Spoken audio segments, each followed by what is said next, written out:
heavy load that Prime Minister Motley bears.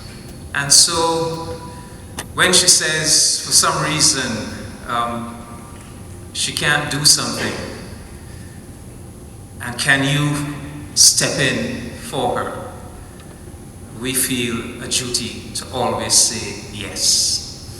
So this assignment was given to me at very short notice, but I did not hesitate for a second. My Prime Minister needed me to be there for her, and here I am this evening. And let me say that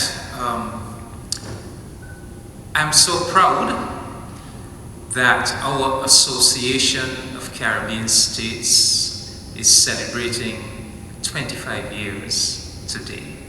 I'm so proud of the Association of Caribbean States because it is such a tribute to the creative imagination of the leaders of the Caribbean, of Sir Sridhar Ramphal, who chaired the West Indian Commission back in the early 90s, and who had the audacity to conceptualize this association of our greater Caribbean.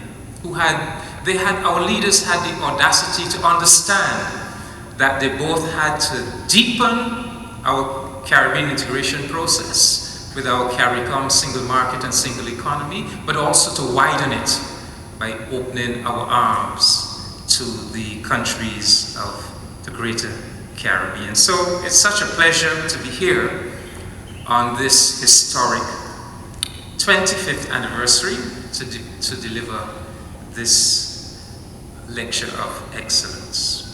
So our theme is uniting efforts in the Caribbean to face climate change. Ladies and gentlemen, 2 days ago, on Tuesday the 29th of October, the Washington Post newspaper carried an article entitled "Scientists Triple Their Estimates of the Number of People Threatened by Rising Seas." And in that article, they cited a new study by Climate Central, a highly respected US nonprofit organization that analyzes and reports on climate science, and that also conducts scientific research on climate change. And in a new study carried out by Climate Central, it was discovered that currently 110 million people worldwide live below the high tide level, and that even under a scenario of very modest climate change, that number will rise to 150 million in 2050. And they now estimate that if climate change and sea level rise follow a worse path, that as many as 340 million people living below the high tide level could be in peril, to say nothing of how many would be affected by floods and extreme events. Now, the significant thing is that such figures are 3 times or more higher than the current standard estimates that we have all accepted. And why, you may ask, are these new estimates so much higher? Well, prior research had relied on data about coastal elevations that came from radar measurements from the year 2000 Space Shuttle Endeavour mission. But it has now been discovered that that data was flawed. Apparently, the instrument on the space shuttle had detected the height not only of the coastal land surface, but also anything else that was on it, such as houses and trees. And this introduced errors in land elevation estimates averaging about 6.5 feet globally. The new study used more accurate measurements derived in the United States from laser-based coastal measurements as a guide. Climate Central then deployed an algorithm to apply similar adjustments to the global data set from the space shuttle. And this is where the much higher numbers for exposed population come from. The new study considers a scenario that would lead to 2 degrees Celsius or 3.6 degrees Fahrenheit of global warming by the year 2100. And this is the temperature rise that world leaders have set as an absolute limit. And the study projects that in that scenario, 150 million people would be living below the high tide line by 2050, up from the original estimate of 28 million, and 200 million people by the year 2100. Furthermore, those exposed to an annual flood in that year would be no less than 360 million. In addition, if the global temperature rise exceeds 2 degrees Celsius, and if key instabilities kick in Antarctica, it is estimated that 480 million people would be exposed to an annual flood in the year 2100. Indeed, the situation is even more ominous than these figures suggest. For in addition to high tide and annual worst-case flood events, there would also be major floods from hurricanes and other storms and disasters to consider. The impact of these severe events would be worsened and affect larger populations as seas continue to rise. So, the lingering fears that some of us have are being confirmed. The situation is, in fact, worse than we have been told. But, as distressing as this news is, it should not send us into a state of any great shock. Certainly not us in the Greater Caribbean, and certainly not anyone who has been associated with the Association of Caribbean States. At least not if we have been paying attention to what the ACS has been saying and doing. In fact, just a few months ago, in March of this year, the Association of Caribbean States held its 8th summit in Managua, Nicaragua, under the said theme of uniting efforts in the Caribbean to face climate change.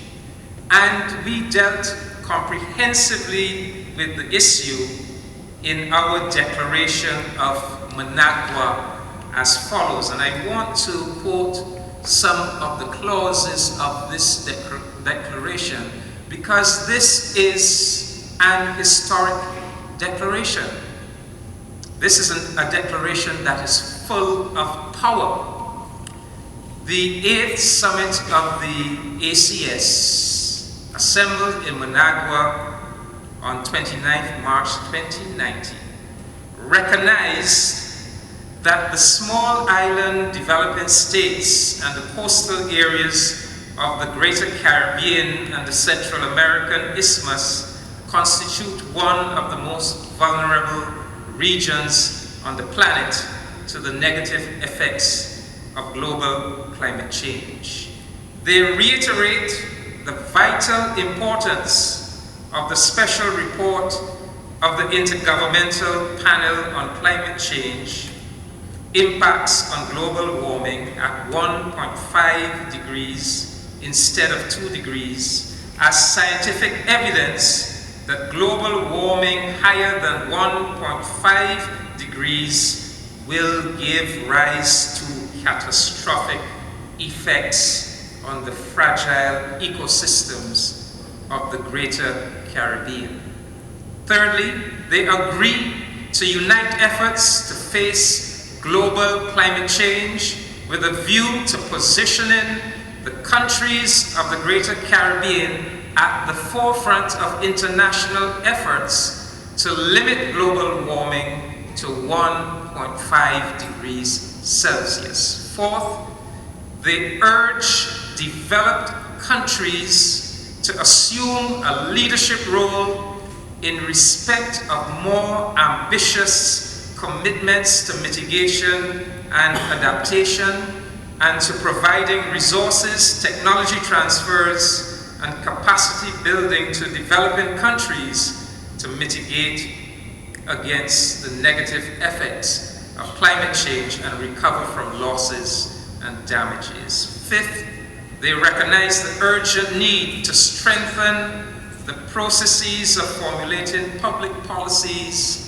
and resource management for sustainable projects in adaptation, mitigation, and losses and damage caused by climate change.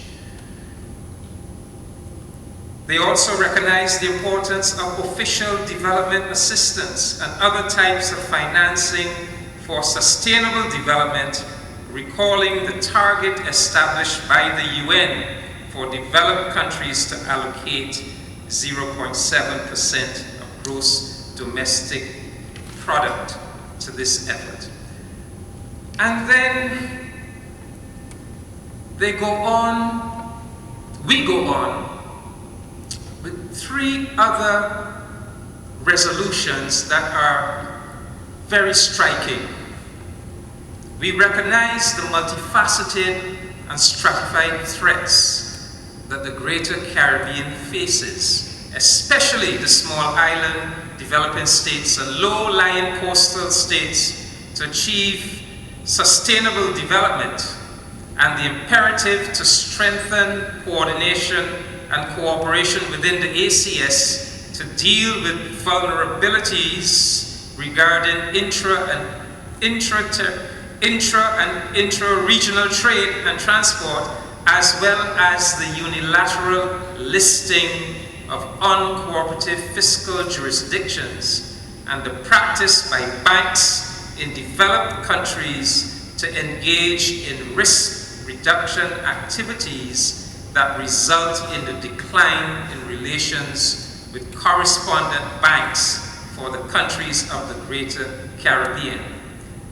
We reiterated our commitment and unconditional respect for the goals and principles of the United Nations Charter and the principles of international law to maintain international peace and security, international cooperation in solving problems, the sovereign equality of states, the peaceful resolution of disputes, the prohibition of the use or threat of use of force, essential requirements for preserving the Greater Caribbean as a zone of peace and cooperation in accordance with the proclamation of Latin America and the Caribbean as a zone of peace. And the final one I want to draw to your attention. On that occasion, we supported the 10-point action plan of the Reparations Commission of the Caribbean Community, CARICOM, and applaud this commission's effort to correct injustices resulting from the genocide of the native people of the Caribbean and the transatlantic trafficking of enslaved Africans and slavery, which are counted among the most atrocious crimes against humanity, and reaffirm in turn the urgent need to request efficient measures for reparation, compensation, indemnification, or other in-kind measures at a national, regional, and international level. Now, you may well ask, why, in a declaration issued under the theme of uniting efforts to face climate change, would we, in addition to pledging to place ourselves at the forefront of international efforts to limit global warming to 1.5 degrees, why would we include such matters as A, the threats to small developing countries posed by blacklisting, de-risking, and withdrawal of correspondent banking relations? Why would we place in such a declaration the critical need for respect for the principles of international law, sovereign equality of nations, and the value of peace, inclusive of the demand that the Greater Caribbean must be preserved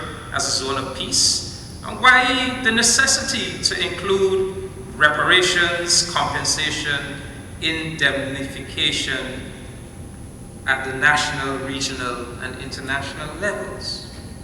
Well, it is because we recognize that climate change or global warming is not a singular threat that exists in a vacuum by itself, nor is it a threat that simply emerged out of the blue without any roots or without any chain of causation. Rather, we recognize that climate change and the activities, the practices, the attitudes that produce both global warming and the callous disregard for the threat that it poses to vulnerable developing nations, or even to the generality of all humanity, are products of a system of international economic exploitation that has its roots in the centuries-long processes of colonization, native genocide, African enslavement, primitive capitalist accumulation, and imperialist exploitation that were crafted and perfected right here in our region of the Greater Caribbean. Christopher Columbus stumbled into the Caribbean in 1492 and set in train processes that have led inexorably to the 20th and 21st century mindset that says profit and consumption by any means necessary. And more for me, in fact, the more the better. And to hell with the lesser breeds who may be exploited or harmed in the process. As long as I am doing all right, or I think that I am doing all right. The Spanish conquistadors of the 16th century started the New World process of experimentation with mechanisms to perfect the exploitation of both man and nature in pursuit of profit, superabundant profit. First, they set their eyes on the indigenous people of the Caribbean and devised the infamous requisition, read out in Spanish to indigenous people who did not understand Spanish, and used as a justification for enslaving them. And this was followed by the system of repartimentos or encomiendas as production mechanisms for organizing the exploitation of the labor of de facto enslaved Native Americans. The British, for their part, added the slave society, not merely a society that possessed slaves or of which slavery was a feature, but a totally new phenomenon in human history, a socio-economic formation that was entirely dependent on slavery for all of its operations, its dominant ideology and defining functions, including its very means of sustainability. Never before had mankind seen a society constructed totally, completely on the basis of human slavery. That was a new conception created by the British in colonies like Barbados and Jamaica. And of course, the genesis of the British and wider European Industrial Revolution can be traced to mid-17th century Barbados, with the establishment of plantation and slavery-based sugar production. The combined sugar plantation, windmill, and boiling house in 1640s Barbados was the beginning of the British and European Industrial Revolution. There were no factories in Britain in the 1640s. The beginnings of industrial production are right there in that slave society. Sugar plantation to grow the canes, the windmill to grind the sugar cane to produce the cane juice, the boiling house to put the cane juice through various heating and chemical processes to produce sugar. That is the beginning of the Industrial Revolution. That's the genesis. And those industrial enterprises were operated by enslaved Africans. Something we need to bear in mind. But don't simply take it from me. Listen instead to eminent British historian Tristram Hunt as he explained the process in his book, 10 Cities That Made an Empire. And I'll go quickly. This is what the British historian says. The staggering returns from the West Indies colonies funded the acceleration of the British Empire, the beginnings of the Industrial Revolution, and the expansion of the Royal Navy. Karl Marx called it primitive accumulation. The initial influx of capital from the colonies, which allowed the nations of Western Europe to kickstart the Industrial Revolution.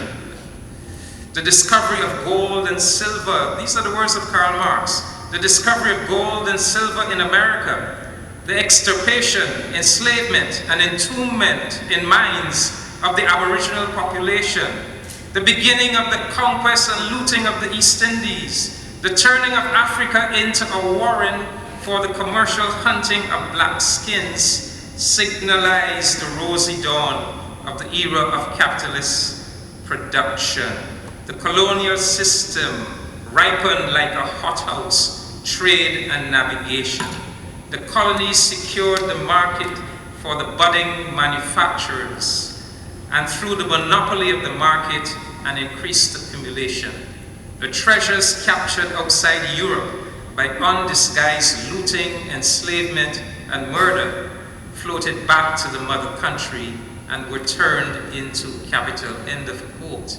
And Mr. Hunt goes on to say the Atlantic trade was the dynamo for British industrial development. It was not only investment in new technologies, but also the vital infrastructure of ports, new docks, most notably in London and Liverpool, canals, harbors, and agricultural improvements, which were made possible by the colonial tribute pouring in from the West Indies. And so we understand that it is that greed, that thirst and drive for self-interest at all or any cost, that it is at the heart of a rapacious model of economic production that is willing to sacrifice the Earth's environment in the interest of securing more and more consumption and profits. Similarly, it is that greed and thirst and drive for self-interest at any cost that causes large, wealthy, industrialized nations to determine that they, and only they, are to have finance industries. And how dare these little sunburned nations in the Caribbean believe that they should have 1 or 2% of the global finance industry action. And so they blacklist us and try to destroy whatever little progress we have made in pulling ourselves out of the depths of dispossession and poverty that they placed us in during the centuries of enslavement and colonial rape of our resources. But the good news is that we are uniting. We are uniting efforts in the Caribbean to face not only climate change, but also all of the other interlocked threats to our survival that are systematically linked to or associated with climate change. I have been in the position of Barbados' ambassador to CARICOM and to the ACS for just over a year now. And I can tell you, I have been so proud of how CARICOM has conducted itself over the past 12 months. I have seen evolving before my very eyes a collective CARICOM foreign policy based on the principles of peace, reparatory justice, and sustainable development. I've been so, and if you doubt me, just listen to the speeches at the recently concluded 74th session of the United Nations General Assembly. Listen to the speech of Prime Minister Motley.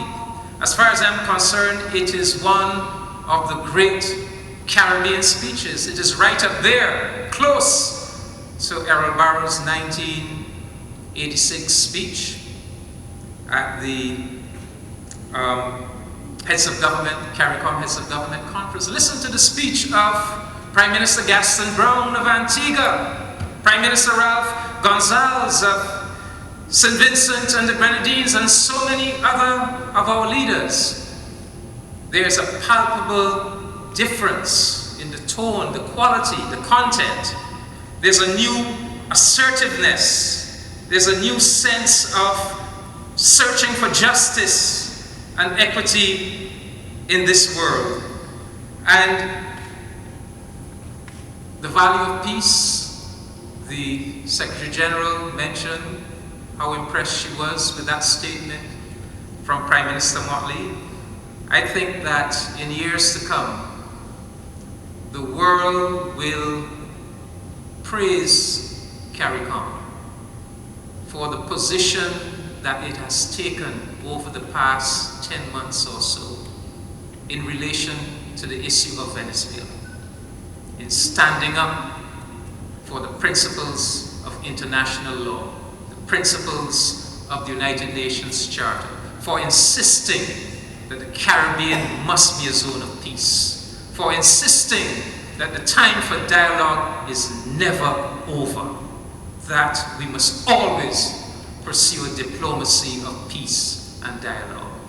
In years to come, I think the world will recognize what a great service CARICOM has done for humanity over the past year or so in standing up for those very important principles. I was so proud of my nation, Barbados, when we hosted, we provided the location for the Norway brokered peace talks between the Venezuelan government and opposition forces. But the question arises, I say I'm very proud of CARICOM, the question arises, can the nations of the larger and more extensive association of Caribbean states also rise to the level of such a unified, principled, and progressive collective foreign policy as well? Well, if the Declaration of Managua is anything to go by, the potential is certainly there. This, after all, was a declaration that was unanimously passed. Even if we had to work for that unanimity in Managua, and perhaps this is what is required, as in the case with CARICOM. We only arrive at these principal positions when our leaders meet face to face, looking each other eyeball to eyeball, and are forced to discuss matters on the basis of indisputable principle. And perhaps in all of our associations, we need to take more time to, when there are sensitive issues, when there are controversial issues, to come together, to meet, to see each other face to face, and to have discussions on the basis of principle. When that happens, sometimes we are forced to go the route of principle, and we find that we can come to some common position. And I say the Declaration of Managua, for me, was very inspiring. That it was unanimous, that we came together, whether we were of Lima Group or CARICOM or whoever, we passed a unanimous declaration that spoke about the Caribbean being a zone of peace, among other things. What is clear for me is that all of the nations of the Greater Caribbean, all of the nations of the Association of Caribbean States share the same basic history and have therefore been bequeathed the same basic historical mission. What I mean is that all of us went through the same historical trajectory of European invasion, colonial domination, genocide of the native people, African enslavement, suffering and victimization, but resilience and resistance in the face of such organized oppression, the efforts by masses of oppressed and terrorized people to resist, to preserve their intrinsic humanity, and to creatively carve out a human existence for themselves. That is our common history, whether it is Barbados, Cuba, Colombia, Costa Rica, that is our common history. And I make bold to say that that history, if it is to mean anything, if all of that suffering is to have any redemptive value, we have to accept, we in this generation have to accept that we have a sacred mission to perform. And I want to say it very plainly. This then is my fundamental theme and premise. That this space of the Greater Caribbean made its entry into modern history as locations of barbarism in the 15th, 16th, and 17th centuries, and that the system of barbarism that was installed and practiced for centuries in the Caribbean impacted the entire world and produced a model of economic, cultural, and political production that has led to the multiple interlocking threats that are now threatening the very survival of humanity.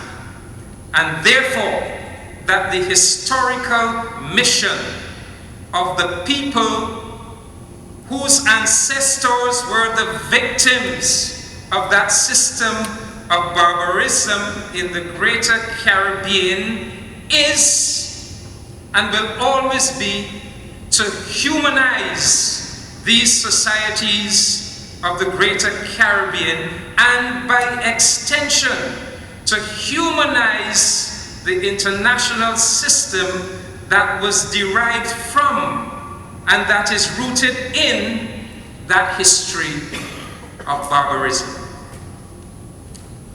That is our mission.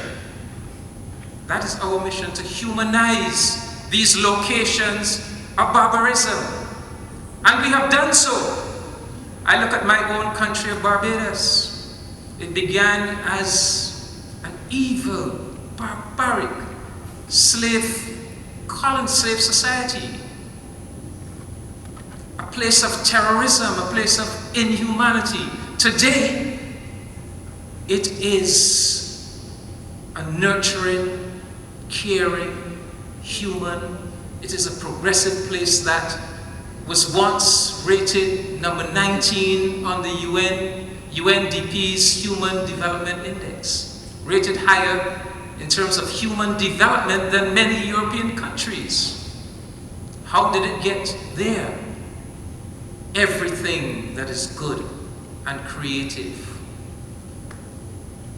and human about Barbados, basically everything has come from the people down below. It is the people down below that humanized those societies that began as locations of evil and barbarism and indignity have been humanized by the people from down below. And that is our mission. That continues to be our mission. But let us finish where we started, by focusing on what is by far the major one of that interlocking set of threats: climate change. Prime Minister Mia Amor-Motley, in her 23rd of September speech at the United Nations Secretary General's Climate Action Summit, outlined a compelling and comprehensive strategy for the states of the Greater Caribbean to face, confront, and to ultimately engineer a halt to global warming. Plans and prescriptions here. This is what she said in a nutshell. The first point she made is that we must insist to the industrialized world that anything more than a 1.5 degree increase in global temperature is totally unacceptable, and that this goal of a 2-degree increase must be taken off the table totally. Secondly, she insisted that we must also insist upon a global commitment to 1, no new coal power plants after the year 2020. 2, there must be a long-term goal of net zero carbon emissions by the year 2050. And in this regard, she noted that Barbados commits to becoming a fossil fuel-free country by the year 2030, as we intend to transition to electric buses and to clean, renewable energy in the form of solar and wind. Thirdly, we must insist that developed countries abandon the current official development assistance rules, which focus on gross domestic product for determining whether a country is eligible for grant or concessional financing and resources, even in situations where the country has experienced a significant natural disaster. And she referenced to the case of the Bahamas, which, because it is a so-called middle-income country, even now that it has been devastated by a hurricane, will not qualify for any grant or concessional financing, even to build back after a hurricane. And she made the point that these rules are not relevant in the prevailing circumstances and must be changed. And then she turned her attention to our own self-help initiatives as follows. 1. The strategy of sharing the risk before disaster strikes. That is a disaster risk insurance mechanism, such as our Caribbean Catastrophe Risk Insurance Facility, needs to be massively developed, with many more countries being brought on board, thereby upgrading the level of coverage at reduced premiums. So she is making a case for all of the countries of the Greater Caribbean and even beyond to become part of the CRIF. And you know, the CRIF was this, again, sometimes we don't give ourselves enough credit. We don't give, you know, more than a decade ago, the leaders of the Caribbean came up with this idea of parametric insurance policies. So when a disaster happens, usually under the normal insurance policy, it takes weeks, sometimes months, for the insurance, the person who assesses the damage to come into the country to make the assessment so that a determination could be made as to how much insurance money is to be paid out. So what we said no, we have to come up with something better than this. So we came up with these parametric policies, in which the policy is based, you don't have to wait until the damage happens and to have the damage assessed. If there is a certain amount of rainfall in a certain period of time, or wind speeds of a certain velocity, the calculation is made that these factors will produce X amount of damage, and therefore the insurance payment is made within days of the hurricane or other disaster. And that's what happened with the Bahamas. The biggest payment the Bahamas received, close to 11 million US dollars within about 5 days of the hurricane hitting, from the Caribbean Catastrophe Risk Insurance Facility. That was the brilliance of our Caribbean intellect. It is now being followed by many other countries all over the world. But Ms. Motley is saying that it is too small, that we have to bring other countries on board to make, because of the increasing ferocity of the hurricanes and the damage that is being done, we have to increase it. She also says that all of our countries should include natural disaster clauses in their government bonds, so that in the event of being hit by a disaster, payments due on the bonds are suspended for an appropriate period. And Barbados has done this. Barbados has put in these clauses. You're hit by a hurricane, how can, you need a little period of respite to recover. And so she's suggesting that all of our countries adopt that practice. And finally, she is also offering Barbados's planned climate resilience initiative for emulation by other small states. And that initiative includes the following. One, a Roofs to Reefs program that sets out to strengthen our homes in Barbados and their roofs in particular, as well as to secure and protect our freshwater resources and our vital coral reefs. Secondly, a debt for nature swap arrangement that is based not so much on the limited land spaces that small islands possess, but more so on our extensive maritime zones. And she noted that Barbados's maritime jurisdiction is 400 times that of our land jurisdiction.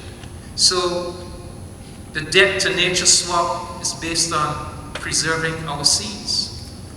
Thirdly, tree planting campaigns.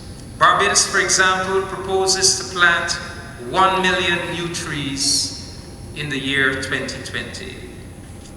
And finally, a systematic program of mapping the vulnerability of our critical infrastructure and key assets such as housing, roads, public utilities, and reefs, so that we can make sensible decisions about how to use and target our limited financial resources.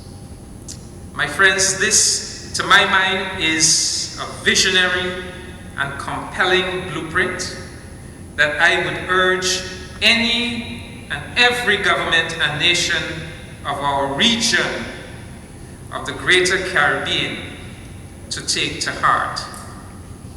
And we should be confident about being able to accomplish such a work program, because if we examine the disaster risk reduction component of the ACS's 2019 to 2021 plan of action, we will discover that our ACS has already embarked upon several of the projects and initiatives that Prime Minister Motley is recommending to us.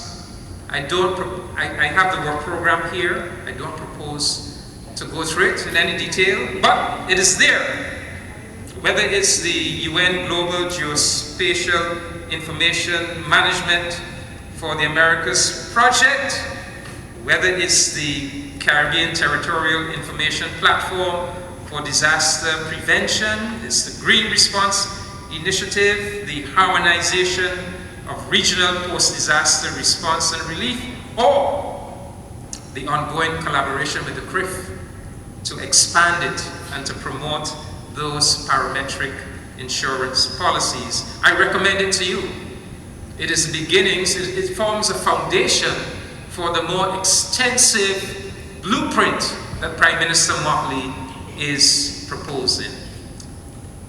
I therefore conclude now by saying to all of us, citizens of the nations of the Greater Caribbean, our history, the sufferings and struggles of our ancestors have bequeathed to us a sacred mission. And that mission is to humanize our societies and nations, and by extension, to play our part, a vital and indispensable part in the humanization of the world itself. And there is no more vital and fundamental way in which we can contribute to the humanization of the world than by doing all that we possibly can to save the environment of this planet and to preserve the conditions that will permit humanity to survive into the distant and eternal future. Let us commit ourselves to that sacred mission.